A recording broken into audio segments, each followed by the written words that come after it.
round-the-world race, the most challenging offshore sailing race in the world.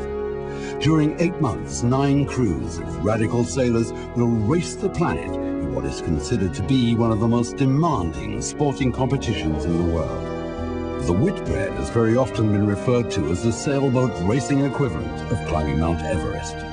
The challenge is so big that the achievement of completing the whole course is a victory in itself.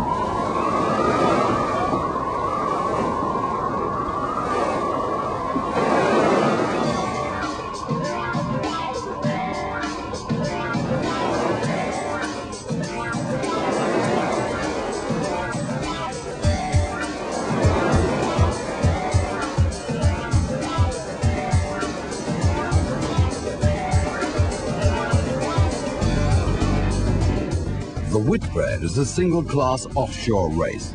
Most of the time, the boats are competing far away from land. In fact, between Auckland and Brazil, the fleet is as far away from land as it is possible to be on Earth. The Whitbread has nothing to do with an ordinary boat ride. The racetrack brings the boat into the most unusual conditions, and that makes the Whitbread a full-scale challenge. Crews of the best sailors in the world put their skills into circling the globe in 8 months on board 63 feet of extreme sailing racing machines. The Whitbread is basically heading off with 11 other people, and what you need to conquer is fear, Mother Nature, and you're basically given technology in its purest fashion to allow you to do this. It's a mix of driving a Ferrari F40 in the South African jungle, full speed with no lights on, and being dragged behind a powerboat with a rope tied around your feet at 30 knots in the Southern Ocean. The Whitbread is the reference of the offshore racing.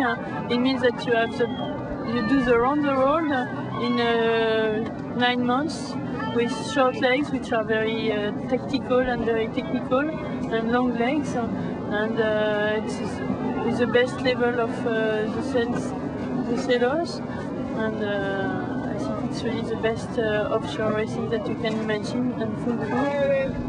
So it's a lot of story around this race. I think you could say it was one of the toughest challenges a professional sportsman has to face. The intensity over 9 months with very little rest and all day, 24 hours a day, is obviously an extremely tough challenge.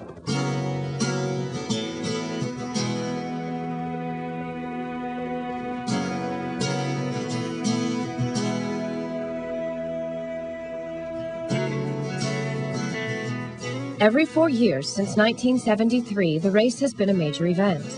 It has attracted millions of sailing enthusiasts from around the world to see the starts and the arrivals of the fleets on all stopovers.